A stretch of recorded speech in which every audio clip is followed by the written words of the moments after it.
खुफिया विभाग से मिली जानकारी के मुताबिक पाकिस्तान भारत नेपाल के बॉर्डर के रास्ते आतंकवादियों को भारत में घुसपैठ कराने की फिराक में है। तो आज हमारे पास रिपोर्ट आई है इंडियन मीडिया की तरफ से, जिसमें कहा जा रहा है कि पाकिस्तान की वजह से इंडियन आर्मी ने नेपाल का बॉर्डर बंद कर दिया है और बॉर्डर के ऊपर सिक्योरिटी बढ़ा दी है। कहा यह जा रहा है कि पाकिस्तान आर्मी या पाकिस्तान आईएसए के एजेंट जो है वो नेपाल के जरिए इंडिया में घुसते हैं और वो भी नेपाली बॉर्डर्स के जरिए। अब मुझे अभी तक ये समझ नहीं आ रहा कि इंडिया को समझ नहीं आ रही है कि पाकिस्तान क्यों घुसेगा नेपाल के बॉर्डर से। आइए देखते हैं, आपके साथ शेयर करते हैं और आपको बताते कि कैसे इंडियन मीडिया और इंडियन आर्मी ये बात कर रही है कि नेपाल की वजह से पाकिस्तान आर्मी की एजेंसी के लोग जो है वो इंडिया में घुसती है, वो भी नेपाल बॉर्डर से। पहले रिपोर्ट देखेंगे फिर आपके साथ इसके बारे में बात करते हैं।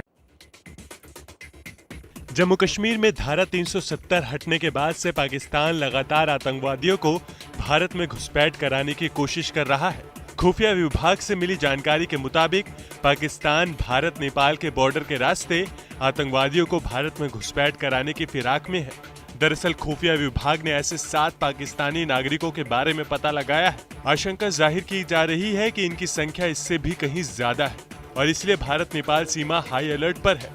बॉर्डर पर तैनात एसएसबी की नजरें चप्पे चप्पे पर है। क्या जानकारी मिली सर कि जो पाकिस्तान से कुछ लोग यहाँ डेरा डाले हुए हैं और इस फिराक में है कि यहाँ घुसपैठ करके कुछ बड़ी घटना को अंजाम दिया जाए, क्योंकि त्योहारों का मौसम आने वाला है। ऐसी सूचनाएं आती रही हैं और अभी भी एक सूचना आई थी कि इस तरह के कुछ लोग पार नेपाल में अपना घूम रहे हैं। जो सिस्टर एजेंसीज है हमारी, उनके साथ भी बातचीत करके इसको इनपुट को शेयर किया गया था और अपनी सीमा चौकियां भी है हमारी, जिनको हमने सतर्क कर दिया था। और ऐसा प्रयास है कि हर एक व्यक्ति जो नेपाल से भारत में प्रवेश कर रहा है उसकी जांच पड़ताल करके ही प्रवेश कराई जाए, जिसके लिए हमने अपना एक्सरे बैगेज मशीन, अपने व्यक्तिगत तौर पे जितने हमारे नाका पेट्रोलिंग पॉइंट्स हैं उनको भी सतर्क किया हुआ है और चेकिंग पॉइंट्स को भी, और बॉर्डर आउट चेक पोस्ट हैं उनको भी अलर्ट किया हुआ है और नज़र बनाए रखे हुए हैं और नेपाल पुलिस के साथ भी संपर्क साधा हुआ है। और कोशिश यही है कि जो भी आए उसका चेकिंग के साथ आए और इस तरह के लोगों का हमने डाटा शेयरिंग की हुई है चौकियों पे, ताकि ये लोग यहाँ ना घुसने पाए। खबर के मुताबिक पाकिस्तान से जुड़े ये संदिग्ध आतंकवादी पाकिस्तानी पासपोर्ट के जरिए नेपाल आए हैं और इनके पासपोर्ट की डिटेल्स मैसेज को भी वायरल कर दिया गया है। खुफिया एजेंसियां इनकी तमाम गतिविधियों पर नजर रखे हुए हैं। जो मैसेज वायरल हुआ है उसमें इनकी पासपोर्ट डिटेल्स की पूरी जानकारी है। आपको बता दें कि खुफिया इनपुट मिलने के बाद सीमा पर तैनात एसएसबी चौकन्नी हो गई है। हर आने जाने वाले पर उसकी कड़ी नजर है। रक्सौल में तैनात 47 बटालियन की एसएसबी के कमांडेंट प्रियव्रत शर्मा से बातचीत की हमारे संवाददाता सुजीत कुमार झा ने।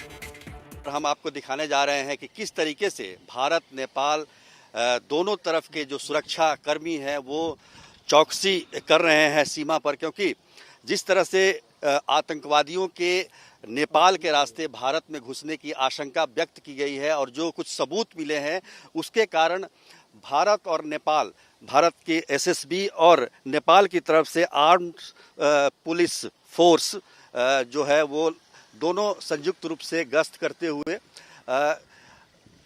ये पूरा जो बॉर्डर है भारत नेपाल सीमा वो पूरी तरह से ओपन बॉर्डर है और इसमें एक एक व्यक्ति को चेक करना तो मुश्किल का काम है। इसी पेट्रोलिंग के जरिए लोगों की पर नज़र रखी जाती है। कोई भी संदिग्ध व्यक्ति अगर नज़र आता है तो उससे पूछताछ की जाती है, क्योंकि जो कश्मीर में जिस तरह से जम्मू कश्मीर में धारा 370 हटाया गया उसके बाद से लगातार आतंकवादियों का ये प्रयास है कि किसी न किसी रास्ते से भारत में प्रवेश करके कोई बड़े वारदात को अंजाम दें।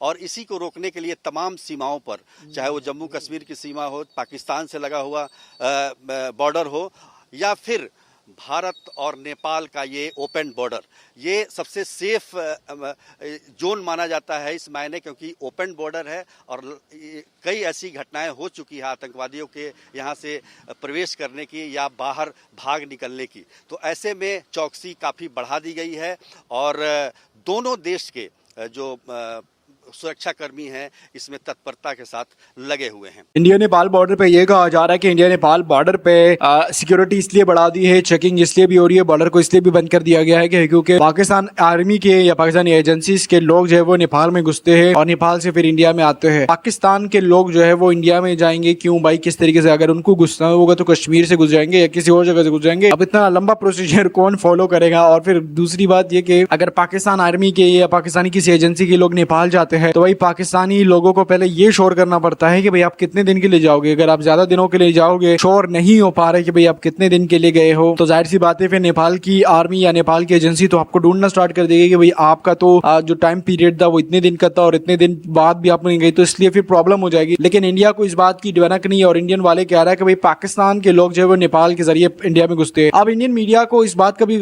समझ नहीं आ रही कि यार नेपाल के साथ इनके बॉर्डर के हालात खराब है तो बीच में पाकिस्तान को घुसा रहे और पाकिस्तान को कह रहा है कि भाई पाकिस्तान की वजह से सारा हुआ है, वैसे नहीं हो रहा। अब मुझे खुद बताओ यार, पाकिस्तान क्यों करेगा या पाकिस्तान की वजह से कैसे होगा? पाकिस्तान और नेपाल के अगर ताल्लुकात देखे तो इतने बेहतर नहीं है ताल्लुकात के। पाकिस्तान वाले नेपाल आर्मी को मना लेंगे, नेपाल आर्मी या नेपाली एजेंसीज को कह दे कि भाई हम आपके मुल्क के जरिए इंडिया में घुसेंगे और इंडियन में तबाही मचाएंगे। वैसा बिल्कुल नहीं है। जो रिपोर्ट इनको मिलती है तो वो कर देते हैं। हाँ, कुछ लोग ऐसे होते हैं जो कि नेशनलिटी करने के लिए कुछ दूसरे इलीगल काम, सबको पता है कि भाई नेपाल में पाकिस्तानियों को जाना इजी नहीं है। अगर जाते भी है पाकिस्तानी तो उनको उतने दिन का डॉक्यूमेंट शो करना पड़ता है कि आप कितने दिन रहोगे। जैसे कि अगर आप इंडिया से नेपाल जाते हो आप गाड़ी के जरिए और आपको शो कराना पड़ता है कि भाई आप कितने दिन के लिए जा रहे हो, अपनी गाड़ी कितने दिन के लिए जाना पड़ता है, तो वैसे पाकिस्तानियों को भी करना पड़ता है। लेकिन पाकिस्तान के बारे में इंडियन मीडिया को खुद भी समझ नहीं आ रही हो ना नेपाल के बारे में कि हो क्या रहा है।